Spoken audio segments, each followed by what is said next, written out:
করে ইন্নামাল মুমিনুনা ইখওয়াতুন, সকল মুমিনেরা ভাই ভাই। কারণ আল মুসলিমু আখুল মুসলিম, একজন মুসলমান অপরজন মুসলমানের কি ভাই। কেমন ভাই? নিজের সহোদরা, আপন সহোদরা, আপন ভাই বোনের চাইতেও আরো শক্তিশালী, আরো দৃঢ় বন্ধন, আরো অটুট ভালোবাসা পাওয়ার অধিকার রাখে একজন মুমিন আরেকজন মুমিনের উপরে। সুবহানাল্লাহ।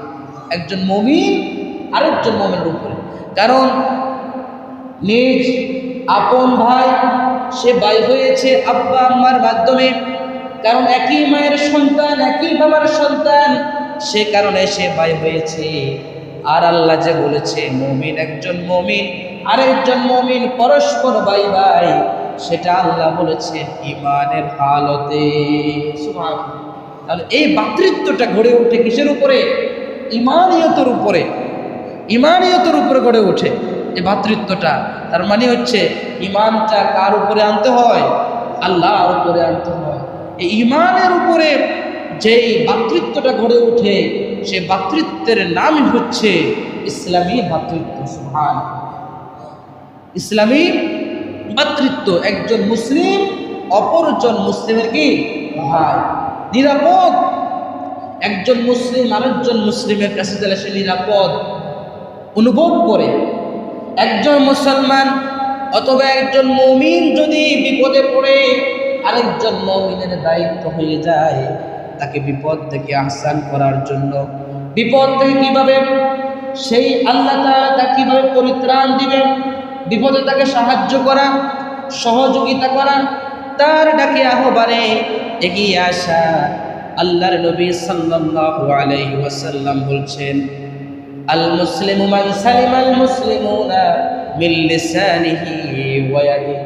প্রকৃত মুসলমান, প্রকৃত মুমিন হচ্ছে ওই ব্যক্তি যার হাতের অনিষ্টতা এবং মুখের অনিষ্টতা থেকে অন্য মুসলমান নিরাপদ থাকতে পারে। সুবহানাল্লাহ।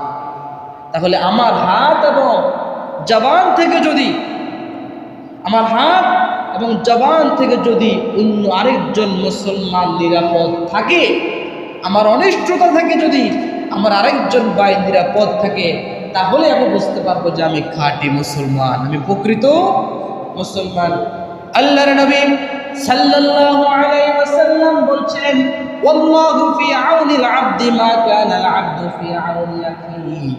যতক্ষণ পর্যন্ত তুমি তোমার অন্যজন একজন মুসলমান ভাইয়ের সাহায্যের মাঝে লেগে থাকবা, ততক্ষণ পর্যন্ত আল্লাহ তাআলা তোমার উপরে আল্লাহর খাস নুসরত আল্লাহ তাআলা নাজিল করতে থাকে। সুবহানাল্লাহ। আমি যদি একজন মুসলমানকে, একজন মুমিনকে সাহায্য করি, স্বয়ং আল্লাহ তাআলা আমাকে সাহায্য করবেন। সুবহানাল্লাহ। স্বয়ং কে সাহায্য করবে? আল্লাহ সাহায্য করবেন আমার। আমি যদি একজন মুসলমানকে সাহায্য করি, বিপদ থেকে মুক্ত রাখতে চেষ্টা করি, স্বয়ং আল্লাহ তাআলা আমাকেও মুক্ত রাখতে চেষ্টা করবেন। এরপরে আল্লাহ সুবহানাহু ওয়া তাআলা বলছেন, ইয়া আইয়ুহাল্লাযীনা আমানু লা ইয়াসফার কওমুম মিন কওমিন আসা আন ইয়াকুনু খায়রাম মিনহুম। ও মুসলমান, মুমিন শোনো, ঈমানদাররা শোনো, তোমরা কখনো, ঈমানদার পুরুষদের কথা আল্লাহ তাআলা বলছেন, ঈমানদাররা শোনো, তোমরা কখনো অন্য পুরুষদের সাথে তোমরা কখনো উপহাস করো না, ঠাট্টা বিদ্রূপ করো না। অন্য কোনো মুমিন মুসলমানকে ঠাট্টা করো না, বিদ্রূপ করো না, তাকে উপহাস করো না। হতে পারে তুমি যেই তোমার পাড়া পড়শির অথবা তোমার সমাজে, তোমার বন্ধু বান্ধবদের মাঝে, আত্মীয় স্বজনদের মাঝে যাদেরকে তুমি উপহাস করেছো, হতে পারে আল্লাহ তাআলার শাহী দরবারে তোমার চাইতেও সেই ব্যক্তিটা উত্তম। সুবহানাল্লাহ। আমি যে তাকে উপহাস করছি, আমি যে তাকে ঠাট্টা করছি, বিদ্রূপ করছি, হতে পারে আমার দামের চাইতেও তার ঈমানের দামটা আল্লাহ তাআলার কাছে আরো বহু গুণে মর্যাদাবান। সুবহানাল্লাহ।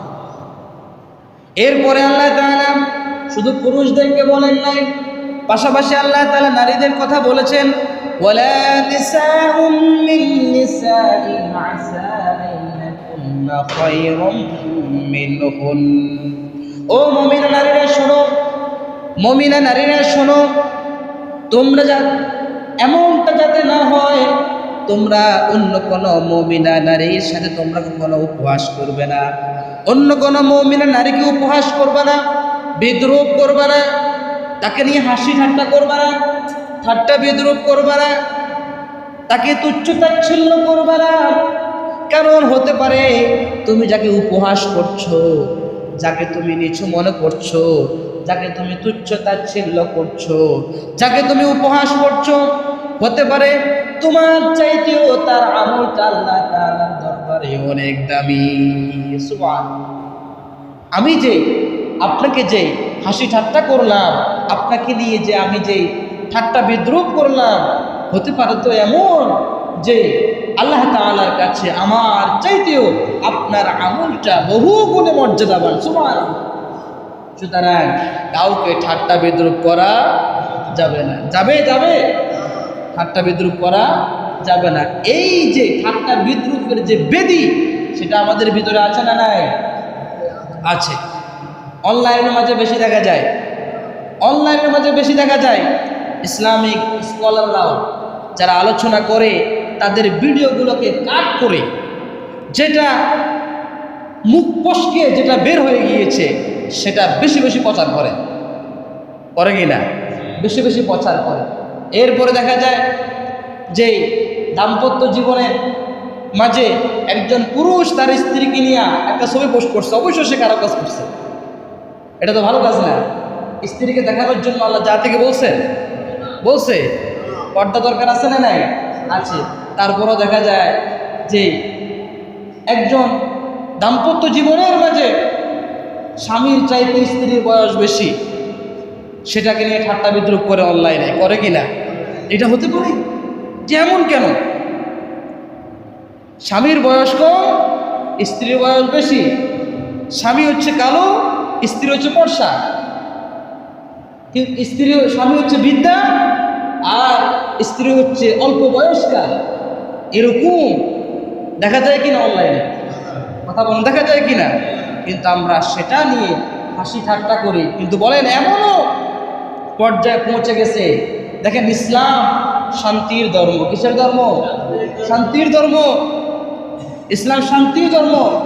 আল্লাহর নবী সাল্লাল্লাহু আলাইহি ওয়াসাল্লাম যখন খাদিজাকে বিয়ে করেন, রাসূলুল্লাহর বয়স কত ছিল? 25 বছর। কত বছর ছিল? 25 বছর ছিল।